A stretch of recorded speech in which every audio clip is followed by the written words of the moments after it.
ये एक तरह से बीमारी चाहे सिंपल हो कि जो भी हो, कुछ दिन इलाज के बाद कॉम्प्लिकेटेड हो जाता है। जो आदमी को 1 बीमारी था उसको 20 बीमारी हो जाता है, और ये हर एक मरीज के साथ हो रहा है। ऐसा नहीं है कि कोई मान लीजिए कोई मंत्री का बेटा है तो वो बच जाएगा, भिखमंगा मारा जाएगा, नहीं, भिखमंगा से लेके मंत्री का बेटा तक का वही हाल होता है। जैसा कि आप सभी को पता है, ऑटो इम्यून एक बहुत बड़ी समस्या है। तो हमारे साथ मौजूद है डॉक्टर विजय राघवन सर, और सर से आज जानने का प्रयास करेंगे ऑटो इम्यूनिटी पर। तो सर से पहला क्वेश्चन ये रहेगा कि ऑटो इम्यूनिटी सर होती क्या है? ऑटो इम्यून बीमारी का पहले नाम सुन लीजिए, क्या है कि लोग ऑटो इम्यूनिटी नाम से लोग नहीं जानते हैं, बीमारी के नाम से जानते हैं। जैसे psoriasis, arthritis, type 1 diabetes, lupus, Alzheimer disease, और भी बीमारी है जैसे कि पेट में peptic ulcer, ulcerative colitis, Crohn's disease, फिर बहुत आदमी को गैस्ट्राइटिस होता है, वो भी ऑटोइम्यून डिजीज है। स्किन में बहुत सारा रैशेस होता है, इवन बाल झड़ने का भी कुछ शिकायत है जो ऑटोइम्यून डिजीज है। जितना भी गंभीर बीमारी का नाम आप सुनते हैं ये सभी ऑटोइम्यून बीमारी होता है। ऑटोइम्यून बीमारी में अपना ही इम्यून सेल, अपना ही सेल अपने ही बॉडी के दूसरे ऑर्गन्स को डैमेज करता है, इसी को ऑटोइम्यूनिटी बोलते हैं।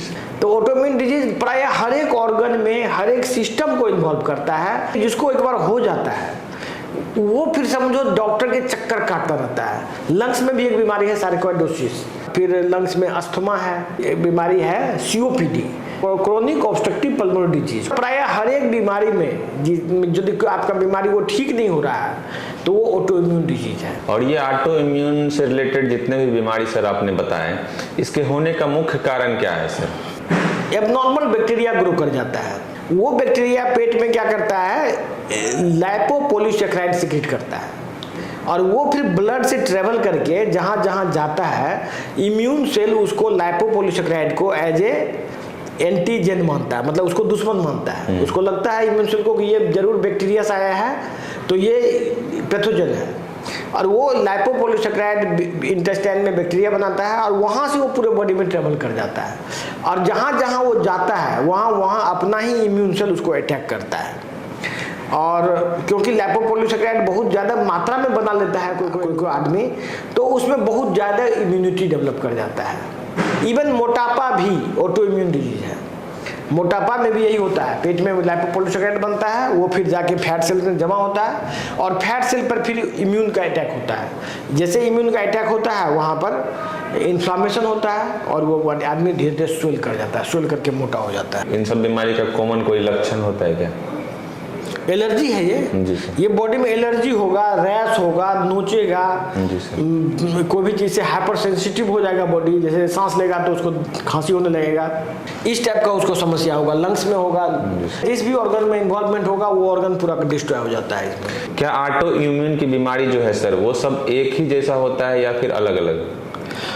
ये जितनी भी तरह की बीमारी है, ये बीमारी लगभग एक ही जैसा प्रेजेंटेशन करता है। शुरुआत में वो कहीं पर रैश हो जाएगा, फेस में रैश होगा, कभी माथा में रैश होगा, बाल उड़ना शुरू होगा, फिर धीरे धीरे इंटरनल ऑर्गन को डैमेज करना शुरू करेगा। तो सबका प्रेजेंटेशन लगभग मोर एंड लेस एक जैसा ही होता है, लेकिन वो काफ़ी वेरिएबल दिखता है। जैसे किसी आदमी को लगेगा मेमोरी लॉस हो गया, उसको रैश नहीं हुआ, वो मेमोरी लॉस हो गया, तो उसको में स्किन रैश नहीं आएगा। लेकिन किसी आदमी में क्या हुआ, किडनी फेल हो गया, स्किन रैश नहीं आया। किसी आदमी में पूरा स्किन रैश आएगा, पूरा शरीर में लाल हो जाएगा, और जो कोई भी एलर्जी से वो काफ़ी सेंसिटिव हो जाएगा। फिर यदि ठंडा हवा में उसको दम फूलना शुरू हो जाएगा। तो बीमारी एक ही है, अलग अलग प्रेजेंटेशन है उसका। तो ये एक तरह से बीमारी चाहे सिंपल हो कि जो भी हो, कुछ दिन इलाज के बाद कॉम्प्लिकेटेड हो जाता है। जो आदमी को 1 बीमारी था उसको 20 बीमारी हो जाता है, और ये हर एक मरीज के साथ हो रहा है। ऐसा नहीं है कि कोई मान लीजिए कोई मंत्री का बेटा है तो वो बच जाएगा, भिखमंगा मारा जाएगा, नहीं, भिखमंगा से लेके मंत्री का बेटा तक का वही हाल होता है। किडनी फेलियर से मर जाता है, कुछ लोग को हार्ट फेल भी डायरेक्ट हो जाता है। और अल्जाइमर डिजीज जिसको होता है तो वो धीरे धीरे पूरा, अल्जाइमर डिजीज में क्या होता है ना कि पहले तो मेमोरी लॉस होगा, इसके बाद मेमोरी ब्रेन से बॉडी का कनेक्शन खत्म हो जाता है, और आदमी फुल्ली मतलब पैरालिसिस टाइप का हो जाता है, और बहुत लंबे समय तक पैरालिसिस में रह के फिर उसकी डेथ हो जाती है। शुरुआत में मरीज लगेगा बड़ा सिंपल बीमारी है, जैसे कि सार्कोइडोसिस, जैसे चेस्ट पेन होगा, पहले हल्का फुल्का दर्द होगा चेस्ट में, धीरे धीरे सांस लेना ही बंद कर देगा वो। और सर इन सब बीमारियों से परमानेंट छुटकारा मिल सकता है? ये सब बीमारी के लिए परमानेंट इलाज का मेटाबॉलिक चिकित्सा में अमेरिका में, रूस में, फ्रांस में, सभी कंट्री में लोगों ने रिसर्च किया है और क्यूरेटिव ट्रीटमेंट डेवलप किया है, जिससे कि ये क्योर हो सकता है और क्योर हो रहा है।